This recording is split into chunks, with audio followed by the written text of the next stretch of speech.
This is Jordan Tower with JT News. Make sure you smash that like button, smash that subscribe, and let's get right into the news. All right, so we got Adam22 talking about his wife being with the BBC.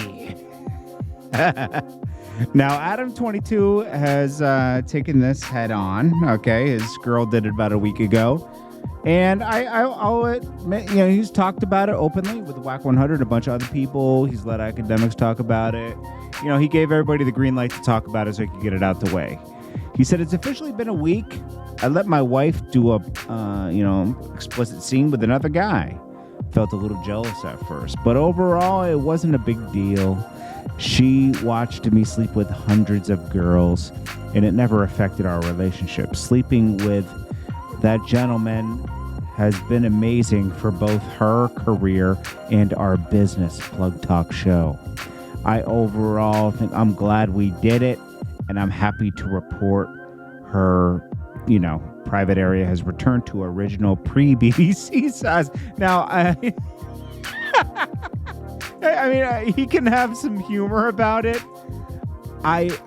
This is going to eat him up inside for a long time. I mean, I just, there's no way around it. It's your wife, but he has a sense of humor about it. Okay.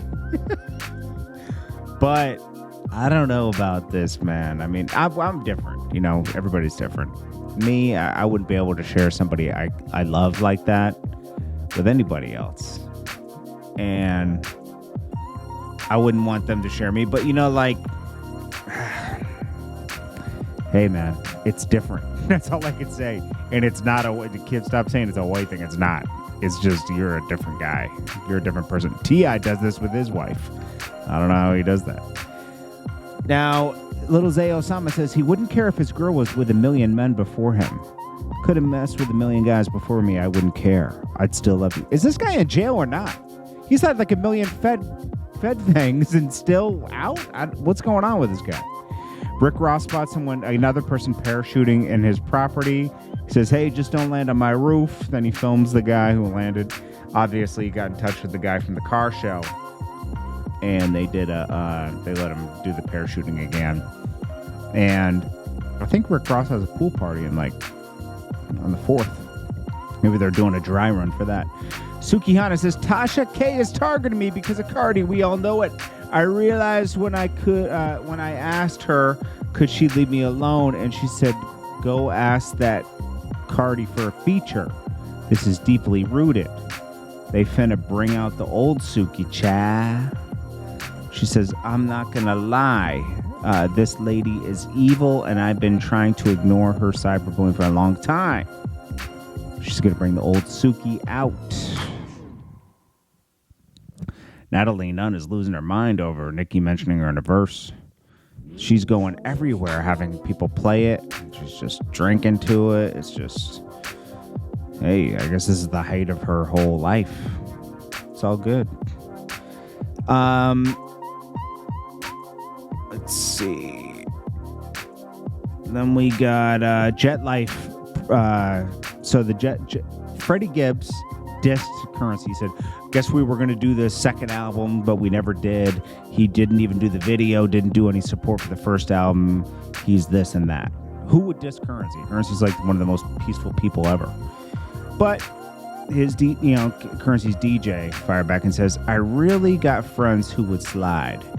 I love these people. I consider them family. F a friend. I don't want to talk and run. I don't want to talk. I want to run the fade. Long as guys talking out the side of their neck on some stuff and sneak dissing on the internet. Let's see. He's a Gary guy, and they make us look bad anyways. I always hated guys from Indiana, but ain't Gary and Indianapolis are two different things. Enough said. And then he goes on to say, hey, not all Gary, Indiana people are corny. Some are steppers from around there. Then he says, bro is too chill of a guy to worry about it. Speaking about Currensy, but I'm not. I'm on that. Watch your mouth. You'll always want to be weird, blah, blah, blah. If you want to rap beef, blah, blah, blah. Okay, yeah, blah. Basically, he was going to say, I wanted to work with him, but he's dissing the fam. Loyalty over that. And, you know, they were actually in talks of doing the second album. But, you know, Freddie Gibbs just became a weirdo. Like everyone says he is. This is why Jim Jones tenderized his face in Prime 112. Freddie Gibbs is just...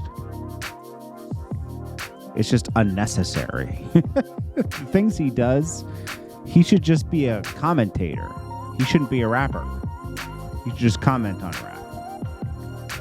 Shout out to Currensy, though. Currency's always been super chill. People are still dragging this thing with Rich Homie Quan. There's no proof of anything. We don't know who filmed that. We don't know if that's an undercover interrogation by a cop or a fan. We have no idea. But yet the internet's running with it. 1090 Jake already labeled him a snitch. You know, it is what it is. Bro, Young Thug put Rich Homie Quan in some bad situations. Take that whole nut situation with YF and Lucci being on the same label as Rich Homie Quan. Rich Homie Quan couldn't just leave TIG. He had a contract with him. But Young Thug wanted him to just stop and come with him. You know, it's like, at that time, Rich Homie Quan was a bigger artist until they joined forces together. And they did that Rich Gang thing. And then, you know, Young Thug slowly became a star.